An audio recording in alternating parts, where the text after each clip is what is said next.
Assalamualaikum warahmatullahi wabarakatuh. Salam, Om Swastiastu, Namo Buddhaya, salam kebajikan. Halo teman-teman semua, apa kabarnya nih? Nah, di sini saya izin menyampaikan bahwasannya video ini dibuat untuk memenuhi salah satu tugas pada mata kuliah Teknologi Informasi Akuntansi dengan dosen pengampu Ibu Dewi Sukmasari. Nah, baik teman-teman, sebelum presentasi ini dimulai, izinkan saya untuk memperkenalkan anggota dari kelompok 7 terlebih dahulu. Di mana yang pertama ada Birliana Rahmawati, kemudian yang kedua ada saya sendiri, Reska Amalia Soleha, kemudian ada Nisrina, kemudian ada Prila, ada Syahrul, ada Restu Agung, ada Debbie, ada Muhammad Raihan, dan yang terakhir ada Ashifa Kolbi. Nah, baik teman-teman, sebelum kita memulai presentasi kita pada hari ini, izinkan saya untuk menyampaikan overview dari materi kita pada minggu ini. Jadi memang pada kesempatan kali ini kita akan membahas materi terkait dengan artificial intelligence. Nah, kalau misalkan kita mendengar kata artificial intelligence, itu hal yang pertama kali muncul dalam benak kita adalah teknologi. Karena memang antara artificial intelligence dan teknologi itu memiliki hubungan yang sangat erat. Karena apa? Artificial intelligence kan merupakan kecerdasan buatan manusia yang salah satu penerapannya menggunakan sistem teknologi. Nah, kalau misalkan kita membahas tentang teknologi, ini merupakan hal yang unik nih teman-teman. Karena apa? Karena teknologi ini bisa datang dari dua sisi. Dia bisa menjadi sahabat sekaligus menjadi musuh bagi masyarakat. Tergantung bagaimana masyarakat tersebut memanfaatkan teknologi tersebut, apakah maksimal ataukah tidak. Nah, kalau misalkan teknologinya itu dimanfaatkan dengan maksimal, kemudian difikirkan dengan matang nih, jadi perusahaan nih kalau misalkan mau menggunakan teknologi, difikirkan dengan matang, bagaimana ya dampaknya, terus kayak mana ya sistemnya, terus gimana ya kira-kira hasilnya. Nah, itu mungkin akan membawa dampak yang sangat luar biasa bagi perusahaan tersebut. Perusahaan tersebut jadi memiliki banyak benefit dari teknologi artificial intelligence yang mereka jalankan. Nah, begitupun dengan sebaliknya, apabila perusahaan itu tidak memanfaatkan dengan maksimal, kemudian kurang siap dalam memanfaatkan teknologi, itu justru akan menjadi bumerang bagi perusahaan tersebut karena justru dapat menghambat kegiatan operasional suatu perusahaan. Nah, teman-teman, kalau misalkan kita membahas terkait seberapa banyak perusahaan-perusahaan di Indonesia yang sudah menerapkan artificial intelligence. Nah, kalau misalkan di Indonesia sendiri, itu memiliki peluang yang sangat besar untuk mengembangkan dan memanfaatkan teknologi artificial intelligence. Karena memang AI ini punya manfaat yang banyak sekali bagi perusahaan, terutama untuk meningkatkan produktivitas bagi suatu bisnis. Kemudian dapat juga digunakan sebagai efisiensi investasi, pemanfaatan sumber daya manusia, dan sebagai inovasi di berbagai sektor. Nah, memang untuk di beberapa perusahaan besar di Indonesia itu sudah menerapkan artificial intelligence. Nah, contohnya saja udah banyak nih perusahaan yang kegiatan produksinya itu menggunakan mesin dari awal penggilingan sampai dengan pengemasan. Kemudian juga di bank itu digunakan sebagai upaya untuk mengurangi, meminimalisir kegiatan penipuan untuk transaksi digital. Kemudian digunakan untuk chatbot juga. Nah, tapi memang tidak menutup kemungkinan bahwasannya tidak semua perusahaan Indonesia itu sudah menerapkan teknologi AI ini dengan maksimal. Karena memang seperti yang sudah kita katakan tadi, terdapat beberapa hambatan di Indonesia ini. Salah satunya tadi dikatakan di diskusi itu tentang regulasi yang masih lemah. Tapi teman-teman, masalah yang utama itu justru pada kesiapan sumber daya manusianya. Jadi di Indonesia sendiri ini, kesiapan sumber daya manusianya itu masih sangat lemah. Masih banyak masyarakat yang berpikir bahwa teknologi itu jahat. Teknologi itu bisa menggantikan posisi manusia. Jadi nanti semua dilaksanakan dengan teknologi. Tapi sebenarnya kalau misalkan kita pikir nih, misalkan suatu perusahaan, dia memproduksi sosis gitu. Nah, dia emang dari awal penggilingan daging sampai pengemasan sosis itu menggunakan teknologi. Namun kan tidak mungkin teknologi tersebut tuh dijalankan tanpa adanya pengawasan, tanpa adanya kontrol. Nah, itulah fungsi dari masyarakat, fungsi dari SDM-nya. Jadi bagaimana SDM tersebut tuh bisa mengontrol kegiatan produksi tersebut. Jadi memang antara masyarakat dan teknologi itu bisa hidup berdampingan. Jadi memang mindset yang seperti itu harus diubah, harus dihilangkan. Karena tidak semua teknologi itu berdampak negatif bagi masyarakat. Ada juga dampak positif yang seperti yang dikatakan tadi. Jadi itu bisa menjadi simbiosis mutualisme. Nanti teknologi itu bisa membantu, mempermudah kegiatan masyarakat. Masyarakat juga itu terbantu dengan adanya teknologi. Jadi kegiatan itu jadi lebih mudah. Nah, itu tadi overview dari materi artificial intelligence. Nah, untuk yang selanjutnya kita akan lanjut membahas materi awal Nah, untuk yang pertama akan diserahkan kepada rekan saya Anggraini, kepada yang bertugas dipersilahkan. Baiklah, materi yang pertama yaitu filsafat. Unsur dasar dari artificial intelligence adalah filsafat. Apakah filsafat itu? Filsafat merupakan pengetahuan dan penyelidikan dengan akal budi mengenai sebab-sebab, asas-asas hukum, dan sebagainya daripada segala yang ada di dalam semesta ataupun mengetahui kebenaran dan arti dari adanya sesuatu. Filsafat yang muncul dari awal mula munculnya perkembangan artificial intelligence adalah sebagai berikut. Yang pertama, dapatkah aturan formal digunakan untuk menarik kesimpulan yang valid? Yang kedua, bagaimana pikiran muncul dari otak? Yang ketiga, dari mana pengetahuan berasal? Dan yang keempat, bagaimana pengetahuan mengarah ke tindakan? Dapatkah aturan formal digunakan untuk menarik kesimpulan yang valid? Aristoteles adalah orang yang pertama merumuskan seperangkat hukum yang tepat mengenai mengatur bagian rasional dari pikiran. Dia mengembangkan sistem informal dari silogisme untuk penalaran yang tepat, yang pada prinsipnya memungkinkan seseorang untuk menghasilkan kesimpulan secara mekanis, mengingat premis awal. Jadi, aturan formal dapat digunakan untuk menarik serta memperkuat kesimpulan agar valid. Yang kedua, bagaimana pikiran itu muncul dari otak? Pikiran sendiri merupakan suatu sistem fisik. René Descartes memberikan diskusi pertama perbedaan pikiran dan materi. Dia menyatakan bahwa konsepsi pikiran yang murni meninggalkan sedikit ruang untuk kehendak bebas. Dia juga menyatakan jika pikiran itu diatur sepenuhnya oleh hukum-hukum fisika, maka pikiran tidak bisa berkehendak bebas dan diibaratkan seperti sebuah batu yang memutuskan untuk jatuh ke bawah.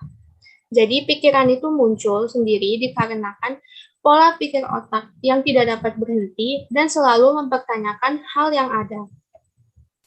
Yang ketiga, dari mana pengetahuan itu berasal? Berdasarkan pendapat Vienna Circle, pertemuan filsuf matematikiawan di Wina pada tahun 1920 dan 1930, mereka mengembangkan positivisme logis. Positivisme logis menyatakan bahwa semua pengetahuan dapat dicirikan oleh teori-teori logis yang pada akhirnya dihubungkan dengan kalimat-kalimat yang sesuai dengan pengamatan yang dilakukan oleh indera kita. Artinya, pengetahuan itu berasal dari keingintahuan, serta dengan cara mencari fakta lebih dalam mengenai hal tersebut. Yang keempat, bagaimana pengetahuan mengarah ke tindakan? Aristoteles berpendapat dalam karyanya The Motu Animalium bahwa tindakan dibenarkan oleh koneksi logis antara tujuan dan pengetahuan hasil tindakan. Jadi, suatu tindakan itu pasti berkaitan dengan pengetahuan yang dimiliki, serta tujuan yang akan diimplementasikan dari pengetahuan yang telah dimiliki tersebut. Baiklah, materi selanjutnya akan disampaikan oleh rekan saya. Baik, selanjutnya di sini saya akan menjelaskan tentang matematika. Jadi, filsuf mengintai beberapa ide dasar AI, tetapi lompatan ke ilmu formal membutuhkan matematisasi logika dan probabilitas, serta pengenalan cabang matematika baru, yaitu komputasi. Nah, yang pertama adalah logika formal. Jadi, ide dari logika formal dapat ditelusuri kembali ke para filsuf Yunani kuno, India, dan Cina, tetapi perkembangan matematikanya ini dimulai dengan karyanya George Boole yang mengerjakan detail logika proporsional atau Boolean.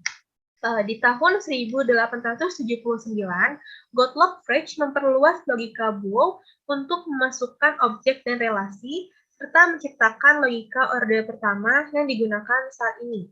Selain peran sentralnya pada periode awal penelitian, logika orde pertama memotivasi karya Gödel dan Turing yang mendukung komputasi itu sendiri. Lalu selanjutnya adalah kemungkinan. Nah, teori dari kemungkinan ini dapat dilihat sebagai logika generalisasi untuk situasi dengan informasi yang tidak pasti. Nah, hal tersebut merupakan pertimbangan yang sangat penting bagi AI.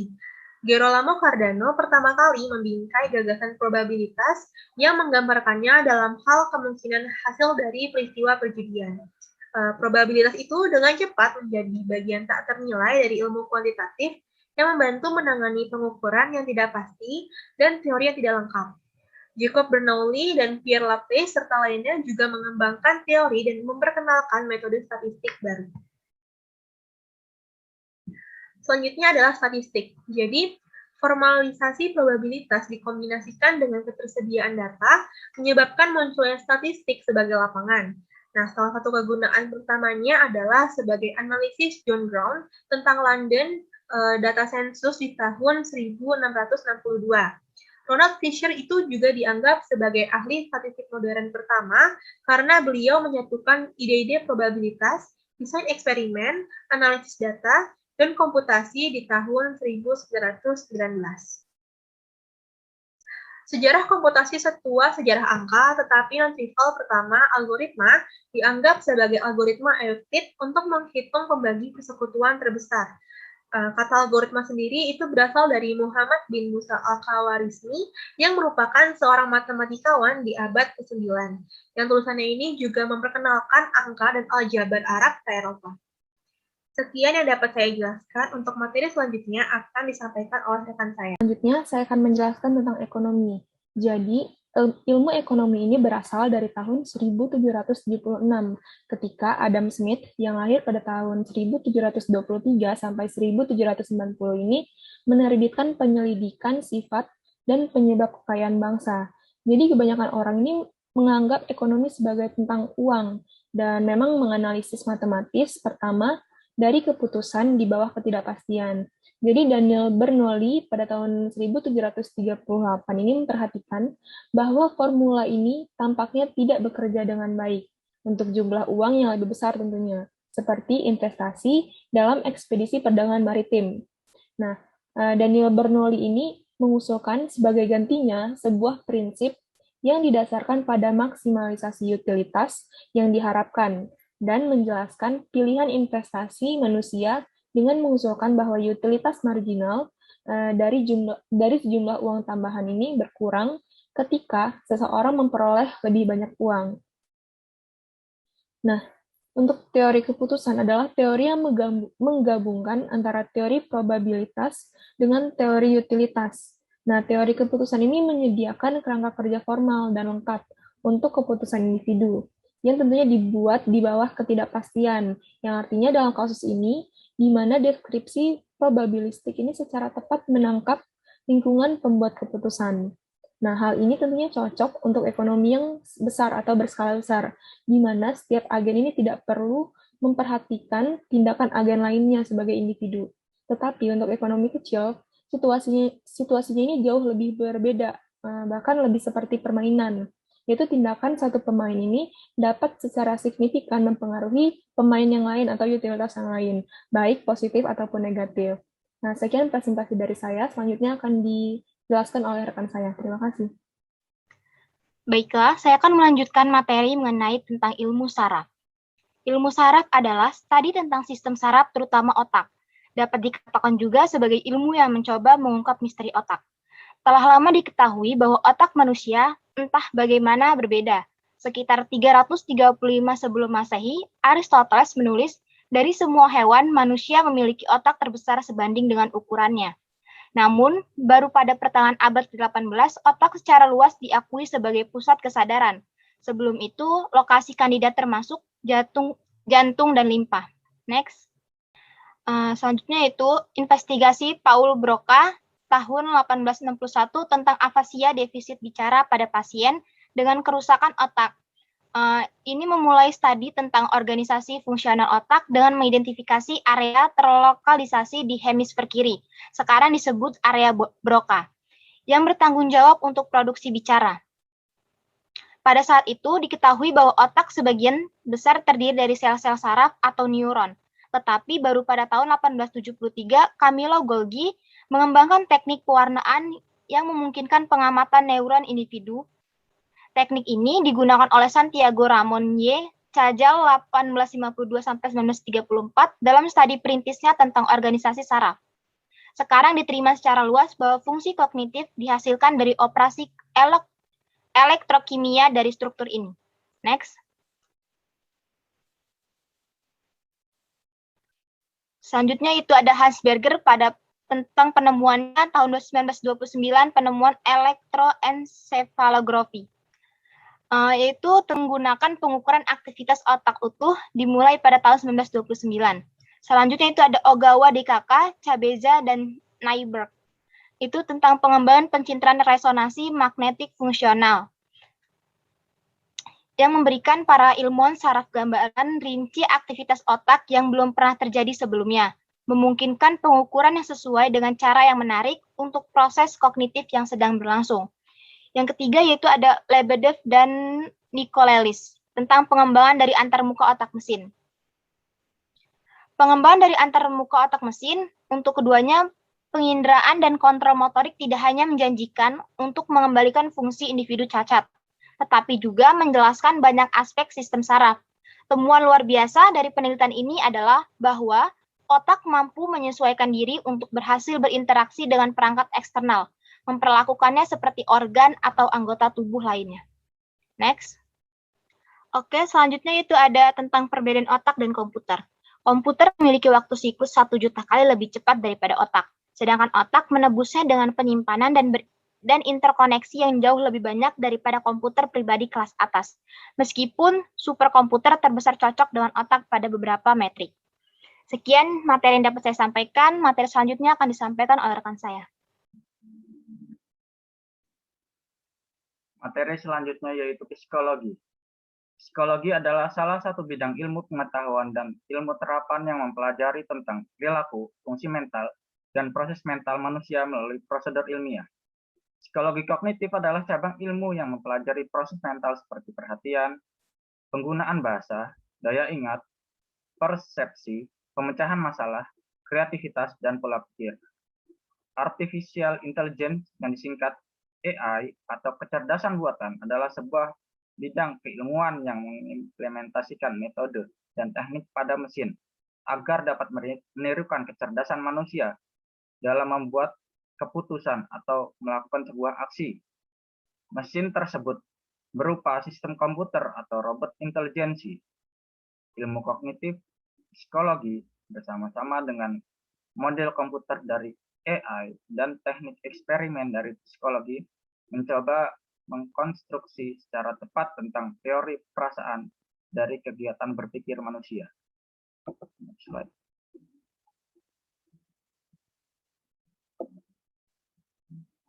Kecerdasan kognitif.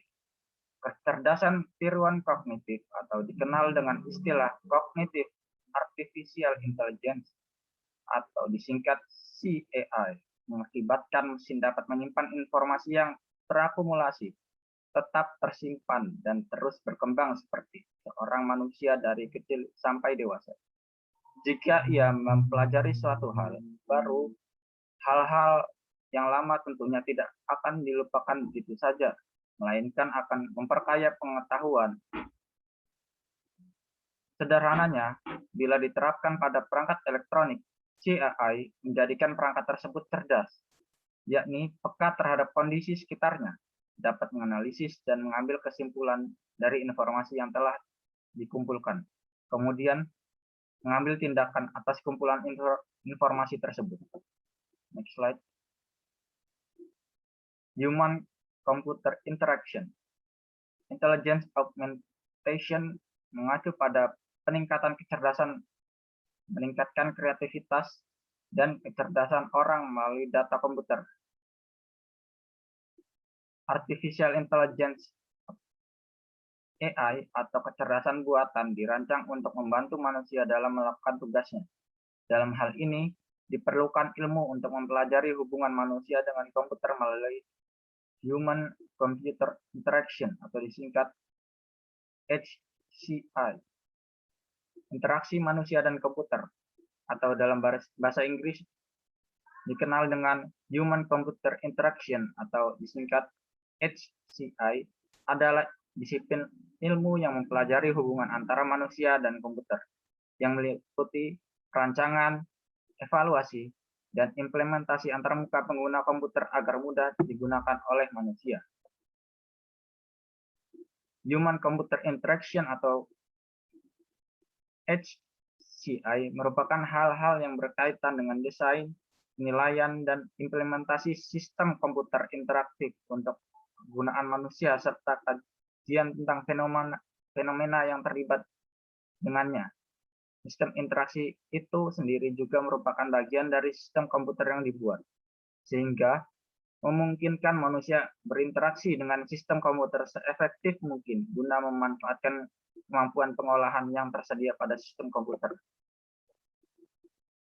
Dalam lingkup Human Computer Interaction atau disingkat HCI, interaksi adalah komunikasi antara user dengan komputer secara langsung maupun tidak langsung, di mana komunikasi langsung melibatkan dialog dengan umpan balik atau feedback, dan kontrol selama pelaksanaan tugas atau kerja. Sedangkan kalau komunikasi tidak langsung dapat berupa background proses atau proses batch. User atau manusia adalah manusia berupa individu, manusia yang berkelompok dalam bekerjasama atau sekumpulan manusia dalam suatu organisasi yang menghadapi sebagian dari tugas atau proses dan berusaha untuk menyelesaikan pekerjaan tersebut dengan menggunakan teknologi. Dan komputer adalah teknologi dari desktop sampai sistem komputer besar, sistem pengontrolan proses atau sistem embedded yang dapat mencakup komponen non-komputer termasuk orang. Kesimpulannya dari Human Computer Interaction atau HCI adalah suatu sistem interaksi atau interface yang secara artistik baik dan mampu memenuhi kebutuhan tugas user, perpaduan seni dan sains secara menyeluruh.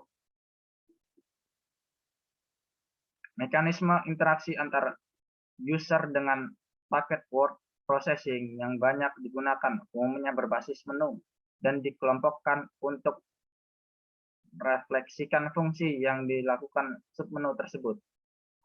Interaksi manusia komputer disingkat IMK atau dalam bahasa Inggrisnya disebut Human Computer Interaction HCI melibatkan desain, implementasi, dan evaluasi sistem interaktif dalam konteks tugas dan pekerjaan user.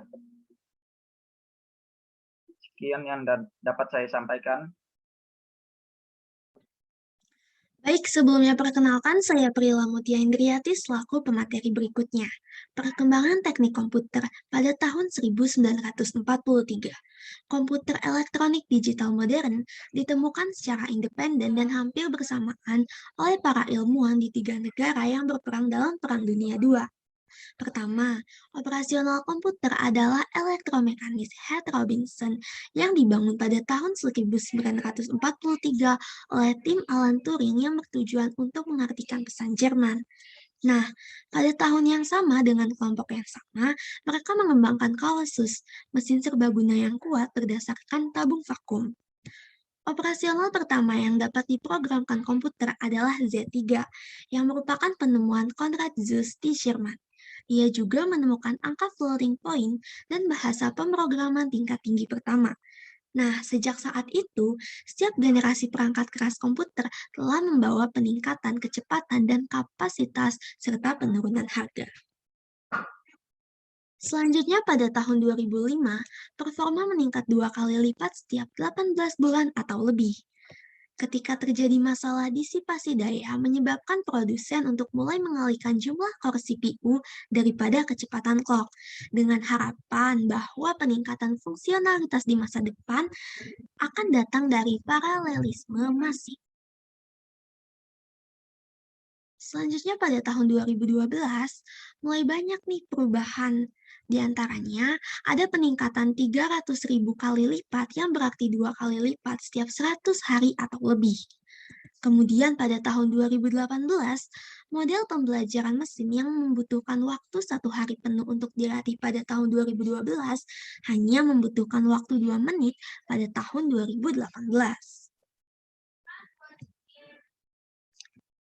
Selanjutnya, AI berhutang budi pada sisi perangkat lunak ilmu komputer yang telah memasok sistem operasi, bahasa pemrograman, dan alat yang diperlukan untuk menulis program modern. Bekerja di AI telah memelopori banyak ide yang telah kembali ke ilmu komputer arus utama, termasuk pembagian waktu, penerjemah interaktif, lingkungan pengembangan yang cepat, konsep kunci dari pemrograman simbolik, komputer pribadi dengan Windows dan mouse, manajemen penyimpanan otomatis. Sekian materi dari saya. Terima kasih. Ya, baiklah, selanjutnya adalah teori kontrol dan sibernetika. Berikut adalah definisi teori kontrol. Teori kontrol adalah cabang interdisipliner dari teknik dan matematika yang berhubungan dengan perilaku sistem dinamis. Ketika satu atau lebih variabel output dari suatu sistem perlu mengikuti referensi tertentu yang diinginkan dari waktu ke waktu, pengontrolan memanipulasi input ke sistem untuk mendapatkan efek yang diinginkan pada output sistem atau kontrol tindakan. Selanjutnya adalah definisi sibernetika. Sibernetika sendiri dikaitkan dengan model di mana monitor membandingkan apa yang terjadi pada sistem pada berbagai waktu pengambilan sampel dengan beberapa standar tentang apa yang seharusnya terjadi dan pengontrolan penyesuaian perilaku sistem sesuai dengan itu. Berikutnya akan dijelaskan oleh rekan saya. Selanjutnya saya akan membacakan materi tentang teori linguistik. Secara umum, linguistik ini merupakan bahasa atau ilmu yang mengambil bahasa ialah sebagai objek kajiannya. Istilah linguistik ini berasal dari bahasa Latin, diantaranya lingua, merupakan bahasa Yunani. Sedangkan untuk istilah dari Prancisnya, linguistik ini adalah linguisticui. Sedangkan dari bahasa Inggris, ini ialah linguistik. Untuk pakar linguistik ini disebut juga dengan sebutan linguis. Dalam buku berjudul Linguistik, sebuah pengantar karya Dr. Andas Mansur Padeta, di dalamnya dipaparkan secara jelas bahwa linguistik merupakan suatu ilmu tentang bahasa atau ilmu yang menjadikan bahasa itu sebagai objek kajiannya atau telaah ilmiah tentang bahasa manusia.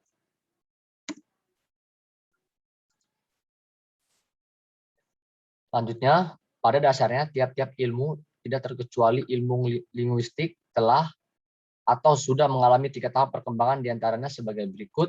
Yang pertama itu tahap spekulasi, yaitu dalam tahap ini pembicaraan tentang sesuatu serta cara mengambil kesimpulan yang dilakukan dengan sikap spekulatif. Dan yang kedua itu ada tahap observasi serta klasifikasi, yaitu pada tahap ini para ahli di bidang bahasa tersebut baru mengumpulkan serta menggolongkan segala fakta bahasa dengan teliti, itu tanpa memberi teori atau juga kesimpulan apapun. Dan yang terakhir ada tahap perumusan teori, yaitu pada tahap ini tiap-tiap disiplin ilmu tersebut berusaha untuk memahami masalah-masalah dasar serta mengajukan pertanyaan-pertanyaan berkaitan dengan masalah-masalah itu dengan berdasarkan data empiris yang dikumpulkan. Selanjutnya ada ciri-ciri keilmuan linguistik.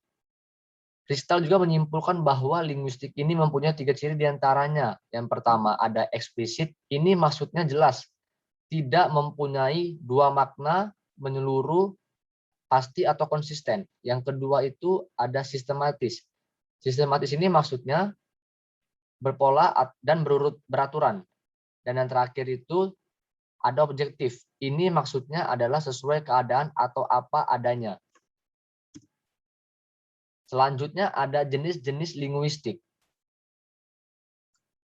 Linguistik dengan berdasarkan pembidangnya, ada linguistik umum, generalis linguistik ini merupakan suatu yang merumuskan dengan secara umum seluruh bahasa manusia yang memiliki sifat alamiah. Yang kedua ada linguistik terapan, ini adalah ditunjukkan untuk menerapkan kaidah-kaidah linguistik di dalam kegiatan atau aktivitas praktis seperti di dalam pengajaran bahasa, terjemahan, penyusunan kamus, serta sebagainya. Dan yang terakhir ada linguistik teoritis. Ini ialah hanya ditunjukkan untuk mencari atau juga menemukan teori-teori linguistik belaka. Jenis yang kedua itu ada jenis linguistik berdasarkan telaahnya. Ini isinya ada yang pertama linguistik mikro. Ini merupakan struktur internal bahasa itu sendiri. mencakup struktur fonologi, morfologi, sintaksis, serta leksikon.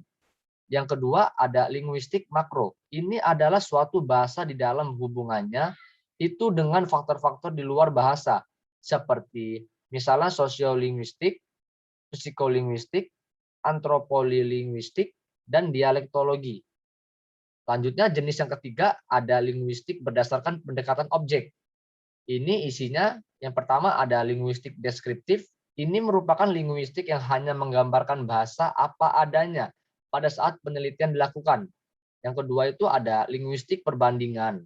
Ini merupakan jenis linguistik yang membedakan dua bahasa atau juga lebih pada waktu yang berbeda.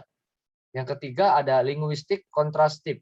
Ini merupakan jenis linguistik yang membedakan dua bahasa atau juga lebih pada waktu tertentu. Yang keempat ada linguistik sinkronis. Ini merupakan jenis linguistik yang mempelajari satu bahasa pada satu waktu. Dan yang terakhir ada linguistik diakronis. Ini merupakan jenis linguistik yang mempelajari satu bahasa pada satu waktu yang berbeda. Selanjutnya ada berdasarkan linguistik sejarah dan sejarah linguistik.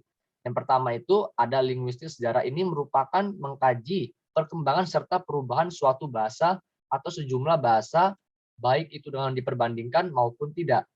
Yang kedua ada sejarah linguistik. Ini merupakan mengkaji perkembangan ilmu linguistik, baik itu mengenai tokoh-tokohnya, aliran-alirannya, atau juga hasil-hasil kerjanya. Sekian teori dari ilmu linguistik.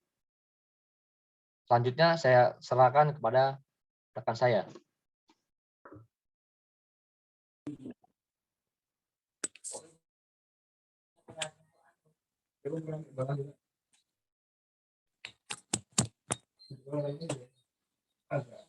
Baik, selanjutnya yaitu studi kasus yang pertama, yaitu mengenai implementasi penggunaan teknologi robot berupa kecerdasan buatan atau artificial intelligence terhadap fraud pada PT Bank Sentral Asia Terbuka atau biasa kita sebut dengan PT BCA. Next.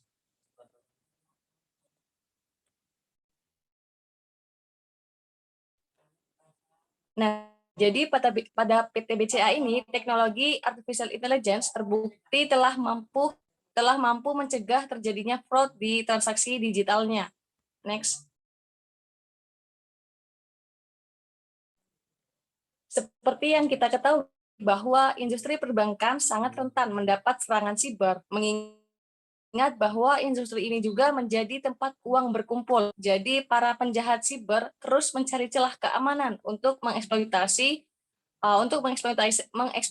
kelemahan sistem keamanan perbankan, seperti yang dikatakan oleh Lukman Hadiwijaya sebagai FVP Enterprise Security BCA, bahwa hacker melakukan bobol sistem keamanan bank itu ibarat buka pintu, tapi ada pintu lain sehingga sulit dibobol. Tetapi hacker tetap terus menyerang nasabah bank yang tidak semua memiliki kesadaran pentingnya keamanan.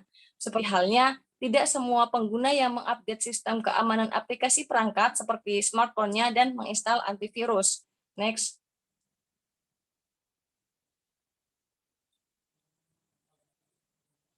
Nah, jadi para penjahat siber ini akan terus mengincar korban yang paling lemah, yaitu nasabah. Akan tetapi PT BCA ini telah memiliki perangkat dan solusi, yaitu artificial intelligence atau kecerdasan buatan yang dapat membaca kebiasaan pengguna dan mengetahui fraud yang terjadi di sistemnya.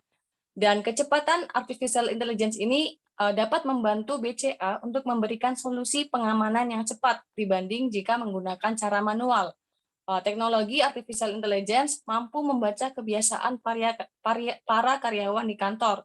Contohnya, ada komputer di kantor yang nyala pada jam 12 malam. Ini dapat diindikasikan adanya fraud atau penipuan. Dan secara transaksi juga artificial intelligence ini bisa membaca transaksi-transaksi yang fraud. Contohnya, orang yang biasa bertransaksi pada jumlah kecil, tetapi tiba-tiba bertransaksi dalam jumlah besar dan masif. Ini juga bisa diindikasikan terjadinya fraud. Next.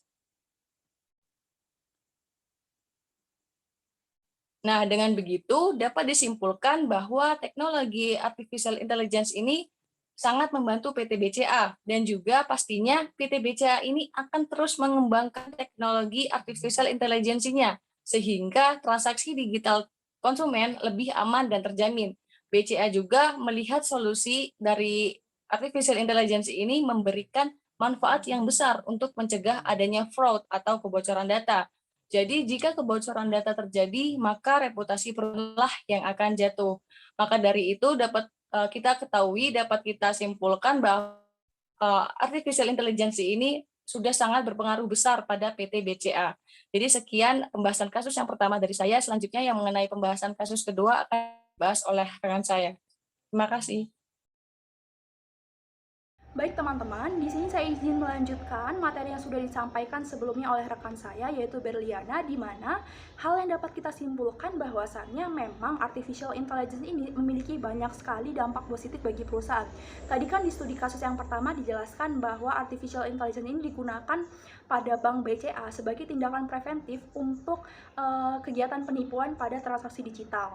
Nah, untuk studi kasus yang kedua ini, saya akan membahas mengenai implementasi penggunaan teknologi robot berupa kecerdasan buatan artificial intelligence pada Bank BCA melalui fitur yang bernama Vira. Nah, pada tahun 2018, PT Bank Sentral Asia atau kita sebut dengan Bank BCA aja, ini meluncurkan sebuah sistem yang bernama Vira.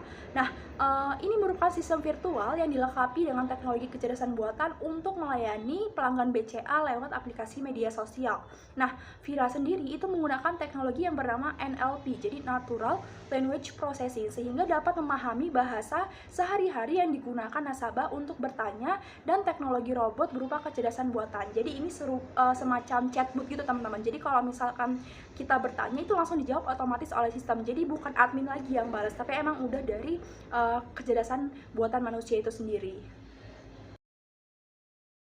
Nah, kemudian apa aja sih benefit yang didapatkan Bank BCA setelah mereka itu menerapkan sistem Vira tadi, artificial intelligence tadi. Nah, jadi banyak sekali benefit yang mereka dapatkan, di mana yang pertama itu mereka tuh dapat mencet promo terbaru dari program BCA. Jadi kalau misalkan ada promo terbaru, itu kita langsung aja nih ke chatbot. Jadi nggak usah jauh-jauh ke counter atau ke bank terdekat. Nah, kemudian untuk mencek kurs juga bisa. Terus untuk mencek informasi lokasi ATM terdekat. Nah, kalau misalkan kita lagi di perjalanan nih, kita nggak tahu nih ATM terdekat di mana, kita tinggal hubungi aja Bank BCA melalui aplikasi media sosial. Jadi nanti ditampilkan daftar ATM terdekat dari lokasi kita sekarang. Kemudian untuk melakukan registrasi kartu kredit atau KPR, kemudian untuk cek saldo dan cek mutasi rekening. Jadi kita nggak perlu jauh-jauh, kita bisa dapetin dengan instan, dengan enak melalui chatbot tadi. Kemudian juga dapat untuk memberikan info kartu kredit hingga administrasi. Jadi memang semua informasi mengenai Bank BCA itu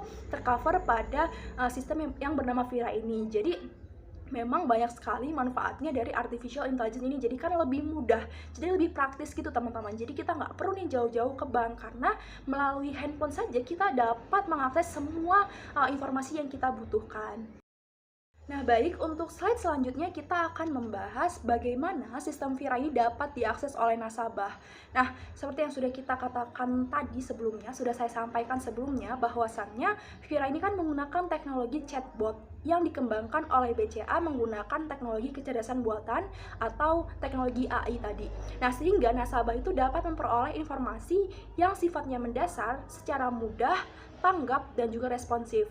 Lalu bagaimana nasabah tersebut tuh bisa memanfaatkan layanan tersebut? Jadi untuk dapat mencoba layanan asisten pribadi ini, nasabah cukup menambahkan akun resmi BCA bernama Bank BCA di sosial media nasabah. Jadi seperti Facebook, Messenger, Kaskus Chat, dan juga lain. Nah, kita contohin satu nih, misalkan kita mau berinteraksi melalui WhatsApp gitu. Nah, kita tinggal tambahin aja nih nomornya, kita add. Nah, baru kita langsung nanya apa yang mau kita tanyain. Nanti udah otomatis terjawab oleh sistem.